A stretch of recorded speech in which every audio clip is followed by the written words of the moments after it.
Sanibonani bafethu, I'm back again. Ndiyabona recently bafethu kunoshuni khona about Tebogo Mashego bafethu which like uyacomplaina ucomplaina ngathi acomplaina ngayo. Yayibona into leyo. And then ndiyabona uyangistana bayangena bashaya ama video yonke lo nto leyo. Yabo after into uTebogo Mashego ayishilo. Mina bafethu lana angizange ngicovisa ithi la muntu ngize lana ukuzokhuluma nam upcoming artist. Ama upcoming actors, ama model, whoever ofuna ba ku industry of entertainment. Yabona bafethu industry of entertainment is not clean as abantu abaningi be portray ngakhona. Fame ikhona, imali ikhona, but it's not clean as the way abantu be portray ngakhona. Into enzoyisho leyo.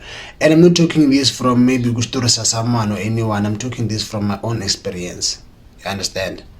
Igame osomncane ungena ku industry of music umncane somehow it does affect you mentally, spiritually, emotionally, even physically. That is why umuntu ofuna ungena ku entertainment industry mele uzazi indaba zakho, mele uzazi ukuthi ubani, uzazi ufunani. Ungangeni ku industry of entertainment for the sake of money and fame, and ungabi desperate mawuzongena ku industry of entertainment. That is why nizobona abantu abaningi behlezi bekhala about entertainment is because they don't understand how dirty it is entertainment.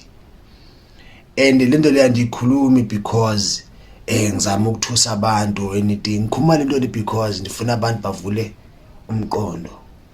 Sebenzisana umqondo guys. Everything oyenzayo make a research. Most are delusional. Yonke into uyibheka ngendlela oyibheka ngayo. Cha, it won't work for you. Ngeke kusebenzele noma sowuthanda. Angeke kusebenzele. That is why yonke into mawuyenza yenze ngeunderstanding. Wezile kusasa ungazukhala. Uzazi noma uzifaka enkingeni ukuthi uzozikhipha kanjani kulo nkingi ozifaka kuyo. Because abantu abaningi aba-understand ukuthi industry of music iphethwe ngobani banjani. Neyibona le nto leyo. And indawo enemali angeke ungabutholi ubumnyama khona. Lapho kunemali eningi angeke ungabutholi ubumnyama lapho. Bukhona ubumnyama. Buhlizi lapha. So that is why ngithi kini mawuzongena ku entertainment make sure ukuthi ungena understand and uzazi. And ungabi desperate. Yazi kungcono uthi ungena ku industry of entertainment already so khona into eziningi osozifundile already sokuningi osoaccomplishile bomini bakho and soyazazi